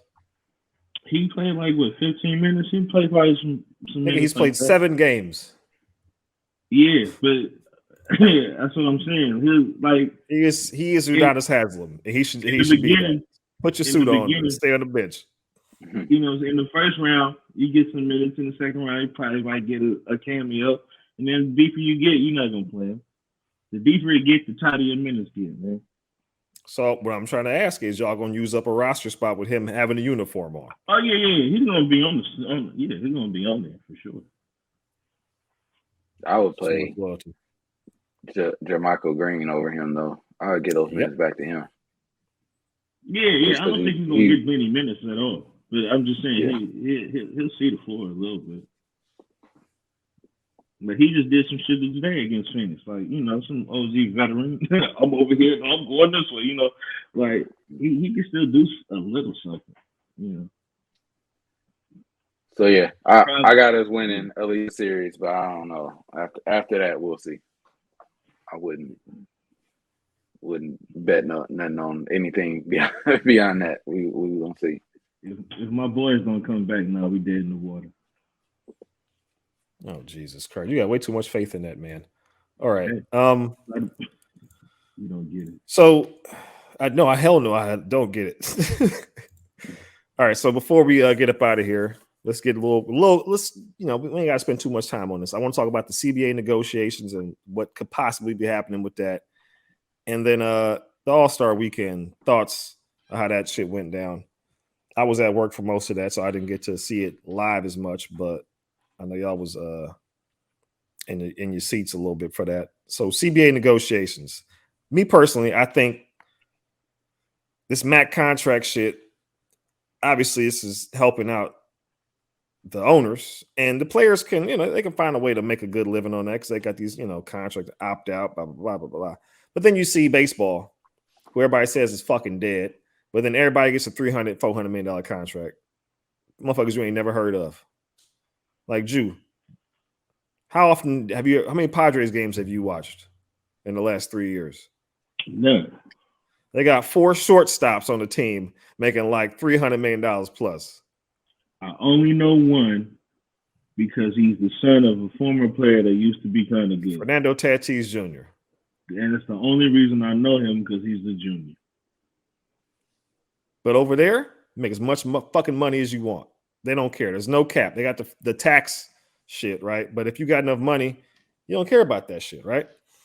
So I got a couple little stats here, right? I know, Drew, you're a Premier League soccer fan, right? Mm-hmm. So I was looking up these stats to try to see, because I know that I don't think there's a cap or a max contract over there, is there? No, but there's some guidelines you gotta abide by. They got some rules. Fair play. Yeah, there's some rules. Okay. But the richer you are, the more you can do. Thing. Yeah. So in 2021, 2022, this is the stats I could find. Their revenue was $6.2 billion, right? The whole league. The whole Premier Soccer, just that. Not FIFA as a whole, but just Premier League. I was like, that's the shit that's England. That's England's number one league. There you go. So that's 20 teams got to split that. That's pretty good. Major League Baseball, $9.56 billion, right? A sport that supposedly nobody watches anymore unless you're an old man at home. National Basketball Association, $10 billion, right? So basketball is making more money than all these other ones, but they are putting a cap not on the teams alone, but also the players. You can't sign a $10 million contract no more. You can't sign a $400 million contract, even if you're worth it, right? I feel like they should be trying their hardest to figure something out with that, because they could be making just as much money as that. And I ain't saying that they're all worth it. These baseball players, most of them ain't worth it. But if you can negotiate it, get that money, right? So that's my one thing. I feel like that's something that they should be trying their hardest to fix. Why is it the only fucking team where they have a cap on the team spending, on the maximum the teams can spend, or contract wise? They can make as much money as they want to. They can only spend that much money on personnel, and each player has a maximum that they can make. And even if you do make that, you have to showcase by votes that you are in the top, 15 in the fucking whole league? Yeah. It's kind of bullshit. Thoughts? I'm gonna grab a beer. I can still hear you. You might be right, because the same teams would just be buying, like nobody would go to San Antonio. You know what I mean? Nobody would go to Cleveland. You gotta put that cap in there to make it easy, I guess, with basketball players. The smart markets will win. Now you say that, but San Diego has one of the smallest markets in baseball with the largest or second. I know what I'm saying, but like, if they got the money, if you own the team and you can spend it, then fuck it. Why not? It's different, but it's different people. You know what I'm saying? It's different people. Doesn't hurt baseball. Why should it hurt basketball? They make the most money in the whole out of all these sports. It's different people that would want to live in San Diego, that would want to live in those small markets than it is in basketball. You know what I'm saying? If you're from the Dominican Republic, you don't give a fuck where it is. It's in this country, and I'm getting this many millions. I'll live in this city forever. Yeah, I'll sign 10 years here. So then what about the NFL then? Pittsburgh. Who the fuck wants to live in Pittsburgh or Cleveland or Cincinnati or Kansas City? They don't But get what you do, money. you give Patrick Mahomes $400 million. Yeah, that's $500 million, though. You don't turn that down. I just told you. There's also, 4 shortstops on the Padres who are making more than $200 million. But also, they value the quarterback position way more than any other position. So I can understand that. And I can see more of those coming, too. But, I mean, if they feel that way about a quarterback. Thoughts, Nathan? I don't know. I mean, aside from the parity reason for having, max contracts and stuff and the kind of trying to make things even which I understand too, because if I'm a fan of fucking, like, for example, you're a fan of SAC. SAC is a super small market team. And if they couldn't retain players to keep them competitive, then how does that team grow and grow their fan base as a business? You know what I'm saying? Like, how do you grow your business if you can't get players with top tier talent to stay and build their careers there or whatever? And if you don't have but nobody's saying that they can't though. Nope. If anything, no, you just spend more money on them. But what if you don't got the money? What? So not all owners ain't. Right. I know, but what I'm trying to say is made equal. Okay, the NBA is the highest revenue, at least in 2021, 2022. The owners share this money. Now, some of them have more pocket money, but they're all sharing the revenue. At some point, they have to. So you're saying there should be. I'm saying these are billionaires. They got the money. Some of them want to spend it. Some of them don't. Just like the A's owner is a fucking billionaire, but he spends $20 million on his payroll, right? He has the money. He don't want to spend it. What I'm trying to say is I feel like for the players, I'm talking about the players negotiating, they should be trying to have it be as free of a market as possible so that they can get a Patrick Mahomes, Fernando Tatis Jr. type of contract. But they can't. They get a max 5-year or 4-year at whatever their tier is, depending on how many years they played, depending on how many awards they've won.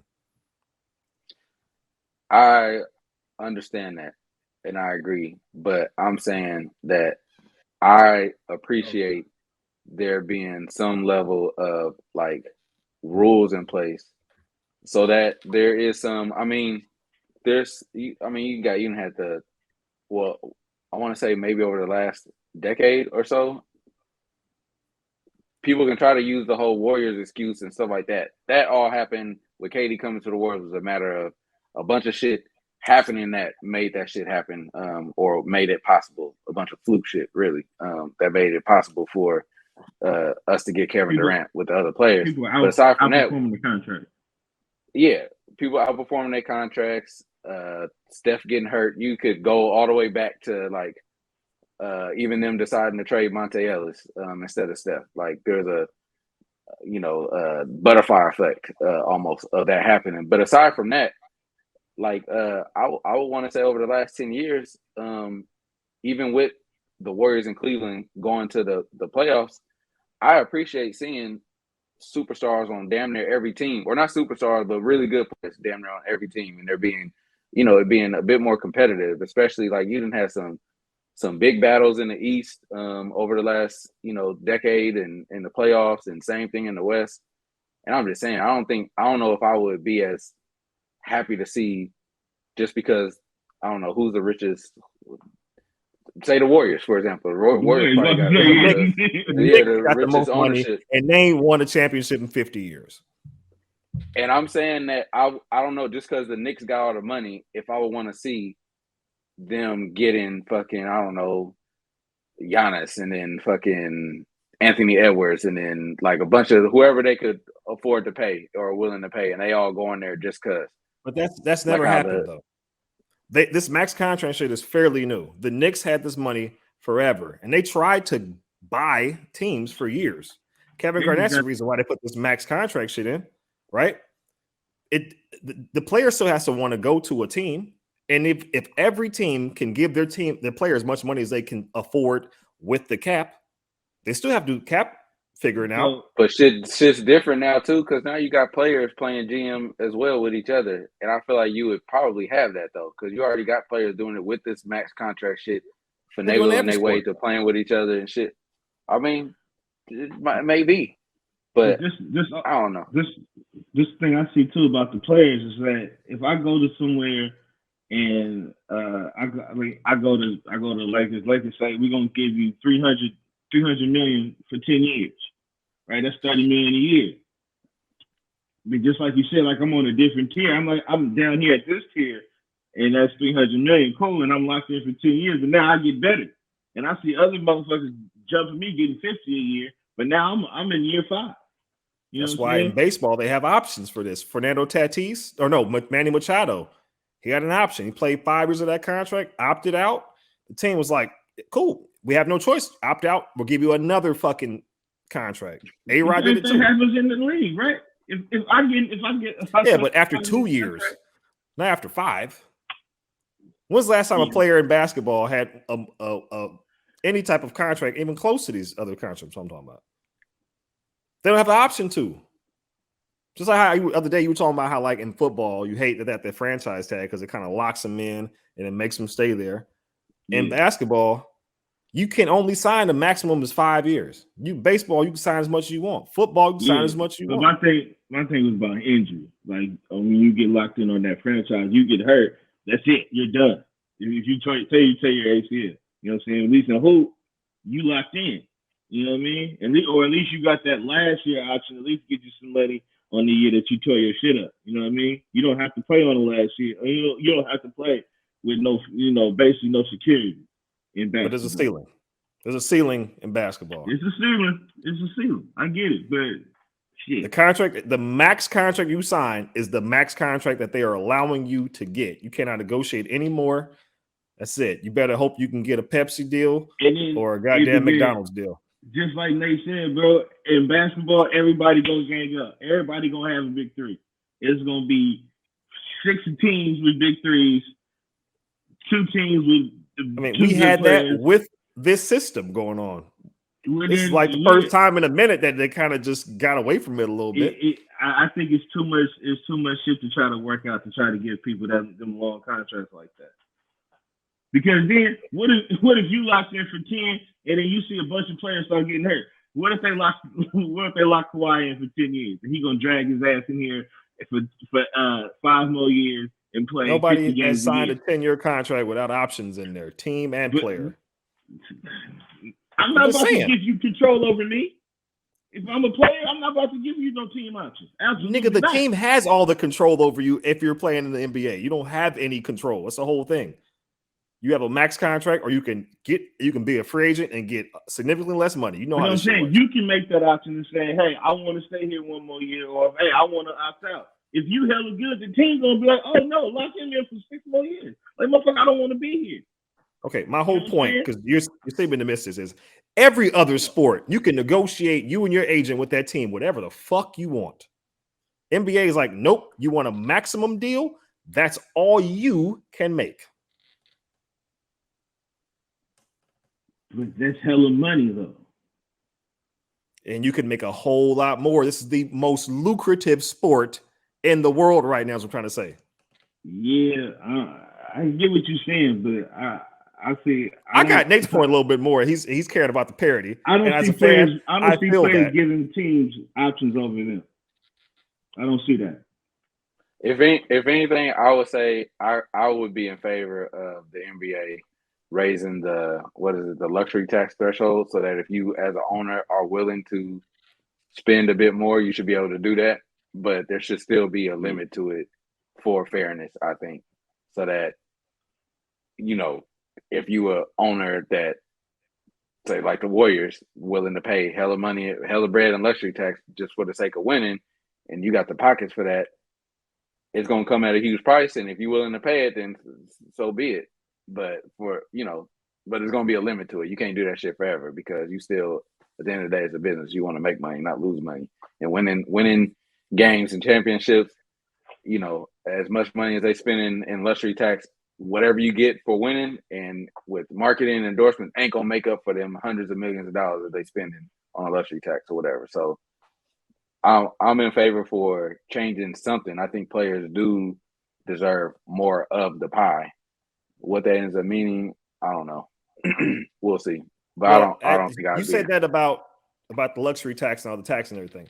I think Major League Baseball, the revenue sharing was $100 million per team last year, just sharing the money, not what you made individually. So the A's, who don't bring shit in because they don't spend money and they don't maintain anything, it's got $100 million in free money, and they spent $20 million of that on their payroll. Nothing to do with their ticket sales, their merch sales, their deals that they have with whatever companies that they're selling their food with. It's made $100 million in free money that they just put in their pocket. I tell you something about the Premier League. The Premier League, you get more money the higher you finish. You know what I'm saying? Because they don't have playoffs. They just, wherever you finish, you know what I'm saying? So the top gets hella money, and then it gets lower and lower and lower. So that's another like an anti-tank type of deal. You know what I mean? But baseball, that like makes plenty of sense right there. You know what I'm saying? The A's, I could just underachieve all I fucking want to. I can still get $100 million. You know what I mean? So, yeah. But I was thinking of this, like I said, as from the player's point of view. Yeah. Not the owner, not the league. I'm thinking about if you are Zion Williamson and you become a free agent and you're seemingly healthy. They're like, okay, Zion, you made all NBA third team 1 year, and you made what? Well, did they even give you all-star accolades? Does that even count? Yeah. Okay, so you won two. You got 2 all-stars. You got all NBA third team, right? Boom. Here's what you can make. He should be able to say, no, fuck that. I'm Zion fucking Williamson. I ain't never done no dumb shit off the field. I want 8 years, $450 million. Give it to me right now. You don't want to give it to me? I bet you the Knicks will. You don't want to give it to me? I bet you the Clippers will. You don't want to give it to me? Fuck it. I go to the middle of nowhere. Timberwolves will give it to me. Because that's what every other league is doing. Just negotiate as much money as you can, just like in real life. You think Peter Thiel has a fucking salary cap on his deals he's making? Hey, bro, I'm sorry, dog. Hey, they putting the dampers on us. I can't give all this much money. No, you should be able to make as much money as you fucking want to. This is the only league where they put a cap on the team spending and the player earnings. I feel like what they I need to want to know negotiate. then is what are the reasons for that?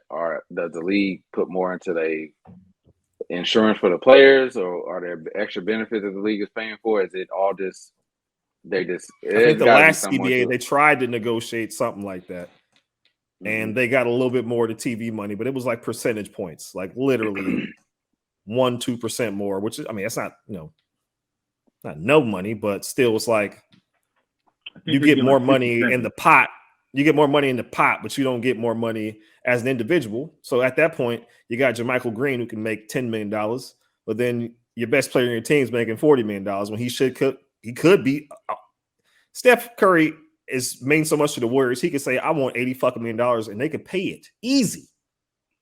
But he can never hit that much money because they have a cap on him. They have a fucking cap on him. Yeah, that's a tough one. I agree with what you're saying from a player perspective. I would want that, but would that be the best thing for the league? Even for sure wouldn't hurt them. That's for sure. Well, it wouldn't hurt their pockets. But I don't know, because as you're talking about parity, the NBA has the least amount of parity right now. The NFL, you don't know shit. NBA got the least amount of parity. The Bengals went from the first pick in the draft to the Super Bowl in 2 years. When the fuck's that ever happened in the NBA? Never. Baseball, you will never know who the fuck gonna win. Right. Just saying. And we're talking about the NBA. The Knicks ain't never been good. System too. That minor league system helps. Well, NBA, they could fuck it right now.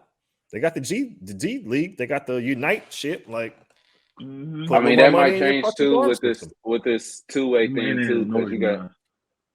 I was gonna say some of the other rules with how to manage like your rosters and stuff, and with the two-way players and stuff. That I think that's helping keep teams healthy throughout the year, and all that type of stuff. So I don't know. I think the league right now is more competitive. I mean, notwithstanding like this season, than it has felt in the past. Even if we had a good idea of who would be there at the end, I still think that there's been no year, maybe minus the during the Warriors run, that we were like, oh, like this team is gonna win it, and we know for a fact that this team is gonna win it. I mean, aside from that, in the last 5 years, who knew who was gonna do what? You know what I'm saying? Between Toronto winning, between Milwaukee winning, the Lakers. Well, I said Milwaukee, so yeah. Oh, well, yeah. I mean, I did say Milwaukee. No, the Raptors, I had no idea. No, I didn't. I thought the Kawhi shit was just they were just trying to, just grab for whatever they could get, and they did, and they fucking won. But injuries have been, I think, the biggest factor in the parity in the NBA. It ain't really parity. It's just like, who the fuck is healthy at the end of the year? Yeah, that's how I go every year. Who can make it to the end? There you go. Well, fuck that All-Star shit. It's already damn near midnight Pacific Standard, so that means it's already damn near 2 for Nate. But he's, like he said, he's still on Pacific Standard Time. He looks very spry, like he's ready to go take a jog with the dogs. Probably he's like, hell no. All right, well, fellas, I'm gonna get out of one, and y'all can say your goodbyes. Jew. All I want to say is if you don't want to see the Warriors win, just hope that we never get healthy. Because if we get healthy, we're going to get number 5. There's no doubts about it. Nobody here can stop us in 7 games. Not even on the East. I see chinks in everybody's armor. And if we just had a healthy team, we're taking everybody out. Remember, Jew told you that. This nigga's high as hell. All right, Nate, you get the one. Well, I guess I'll say if it ain't the Warriors, then I guess I'll be lighting the beam. Oh, yeah. That's what it's going to be for me. Yeah. Oh, yeah. I guess I'll be lighting the beam, man, come playoff time if we don't do nothing. So that's how I end this one. Hey, at least somebody got a little bit of sense going on here, okay? You gotta come down to the ground, Jew, okay? Andrew Wiggins is not your fucking savior, man, okay? You know who your savior is? Dante DiVincenzo and Looney. Because them niggas is in the top 15 in defensive efficiency. So you was talking about defense was an issue? Them niggas is the one right there. Certain pockets of defense. Yeah, pocket my ass. All right. Thank y'all. This has been Industry Special. Like, follow, subscribe, do all that good shit. Patreon.com/Industry Special if you want to support what the fuck we're doing. Light the beam. I'm about to get Nate a purple, I don't know, a purple lightsaber or something, because he about to be fucking Luke Skywalker with me out here. But yeah, that's been it. Episode 51. Ja Morant, please get your shit together. Peace.